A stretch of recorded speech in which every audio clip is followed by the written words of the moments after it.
Yeah. Your team gets ulted, you pillar them back. Yeah. You get queued, you can pillar them to separate all the guys. You steal the stats. Yeah, I definitely do like what Trundle does in a Nautilus. Meanwhile, last pick comes through, and guess what? Ember keeping the comp roughly the same. Yeah, a lot of supports I'm seeing go with the Strength of Aegis just because it's such high value. Yep, you get a lot of health out of it. Nobody complains about having too much HP. They have to go into a build that... I'll talk about it in a second. Flaresz is very far up. Kez has no mana, and in comes Santorin to make this thing a fight. Flaresz losing a lot of HP right now. Will flash the wall. Both chests. Yeah, easy kill right there. First blood, nicely done. Beautiful play here by Ember. So communication is really big. I would take somebody I can communicate with pretty much any day of the week. See here though, collapse on the bottom side by Stunt and LOD. Kez going in. Ooh, big knockup on a Santorin. Does have the ulti. When will he pop it? He's gonna pop it just in time to stay alive, but of course the re-engage could happen. A knockback by Poppy. A lot of health coming through. Zilean ulti on him as well, but Santorin never even goes down. It's just a simple 1-for-0 as Flaresz gets taken out. An anchor onto OQ. Ezreal is gonna be knocked up as well by Braum, and oh no, Alex Sich betrayed by OQ. 2 kills for Ember. What a start. And 12 minutes in, Ember are already on 2 dragons. And Santorin even gets the ultimate on him, but it doesn't have to go off there from the zone. LOD a bit too far forward in the face of an Ezreal. OQ will kill him. Plenty of health from Warlord's Bloodless, but of course not enough there. 20 lifesteal will not make you win 1v2. Key with Grasp. When I heard somebody talk about it, it was probably actually just Warlords. Probably. It's got it looks like Grasp, except it's red. Yeah. Goldenglue running though. Ooh, okay, good flash. About 8% lifesteal at half health. I did not know that. Quickly. But oof, chunk onto Solo, knocked into the wall by Flaresz, but he's really durable. Teleport comes in from Goldenglue, which means re-engage onto Flaresz. Match teleport by Alex Sich. 3 versus 2 on this side of the map, and there is no outer turret to keep Ember alive. Alex wants in. Ulti pop, ulti traded. They've stunned up Solo. Guess what, though? There's a Zilean who is nearly out of mana, and he does not get the revive off. I don't even know if he could have. Either way, a knockback by Kez separates the two. Out of cast range regardless. Meanwhile, push in the mid lane by Santorin and LOD. Yeah, and honestly, it was a misplay. Santorin, whoa. Mana, whoa, yeah, Santorin, goodbye! Whoa, had no vision, collapsed upon, and suddenly we're back to a 3-3 game. TDK, actually 3 picks in a row. Yeah. Slowed down a bit by Stunt. We zoom out and we see all 10 players on the screen right here as OQ did manage to get around and rejoin his team on the left-hand side. Flaresz still in the wings. Some decent ward coverage on both sides. Ember is spotted, but so are the members of TDK.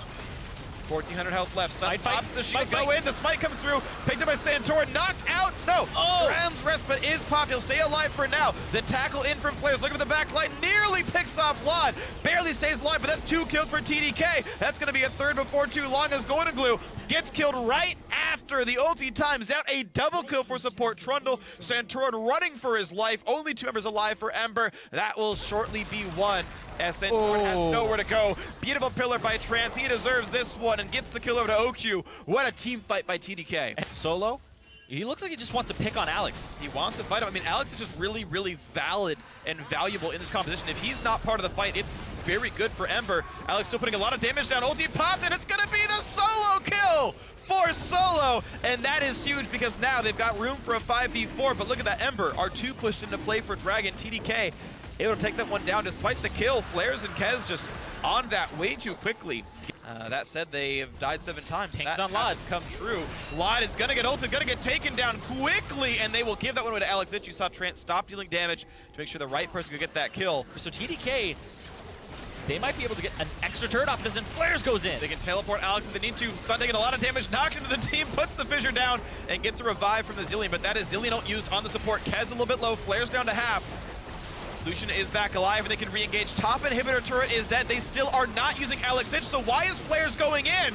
He dies for no real good reason, and TDK are overexposed. They didn't have Alex. LOD was back alive. TDK 4v5, lose 2. Low on health, down to 500. Teleport coming in, and here comes Alex Sich. Puts the root down, puts the self-ulti. Huge knockouts from Ember are bleeding health bars. Alex is taken down Stunt, and the team is running away for dear life. TDK on the re-engage, doing well. Solo goes back in, but why did they turn in? Alex is going to get these guys killed easily, I assume, but no! Somehow Solo lives. The bombs push him away, and I can't believe they lived, but yeah, Ember squeaked away with only Stunt going down. Try to push up that wave.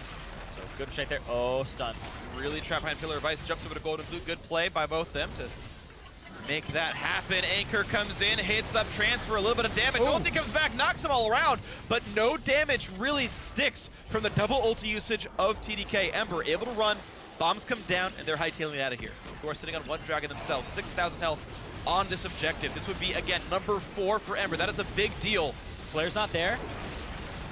Neither was Alex Zich. Close. They don't have the people to do it. Kez will look for a steal. Ults him back, goes for the burst, won't do enough, and it is smited by Santorin. That is Dragon number 4. The re-engage comes in, double bomb onto Trance, stuns him up and buys a lot of time.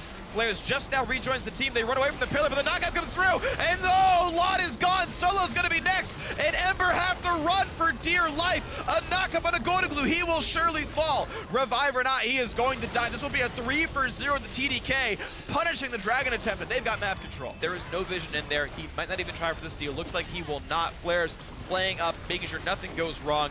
No contest here. This will be Baron for TDK. A 7,000 gold lead. Control of the map. Mid lane pushed in, bot lane pushed in, top lane pushed in. No chance. And look at that. Flaresz kites back. His team is busy doing Dragon.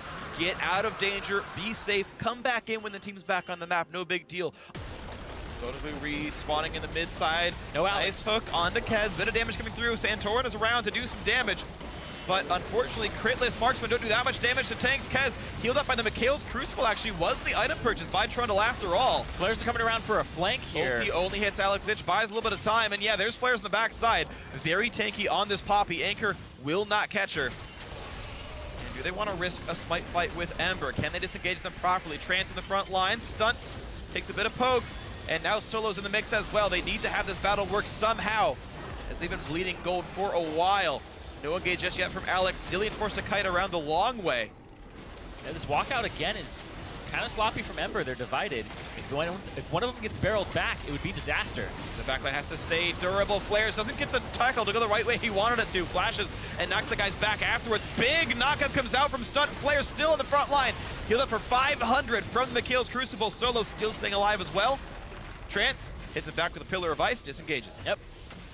End result is TP. more damage. Here comes the engage by Kez. The teleports are in, and who's going to get knocked down first? Solo stuck in the front lines, whittled down by the Trundle, everything else. Ohq forced to arcane shift away, dodges the bomb. Stunt is running. Solo had to flash it away, rooted up. They're going to need to revive him pretty soon. Ult in by Santorin. The knockback comes through. Solo is going to be revived, but it times out too soon, and he goes down. Here's the re-engage. Ember forced to run. It's a double kill for Ohq. Flaresz is in. They've got a third. They're going to kill everyone. Santorin tries, but no, it's a quadra kill, and there's one person left, and that's support Braum played by Stunt. That's not enough to keep the base alive. That's going to be game 2 going to TDK. And TDK even up the series here 1-1. They change a little bit in the pick ban phase. They didn't pivot for the Nautilus. Instead, they're able to focus him down in that fight, and they're able to take this game, but they have to do a little bit of house cleaning. They don't have minions just yet. They don't have them, so the bot lane inhibitor's gonna be going down. They've got a wave right there.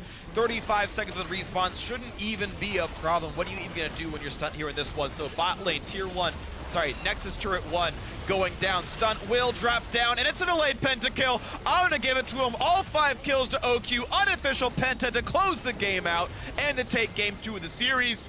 1-1 in the best of 5.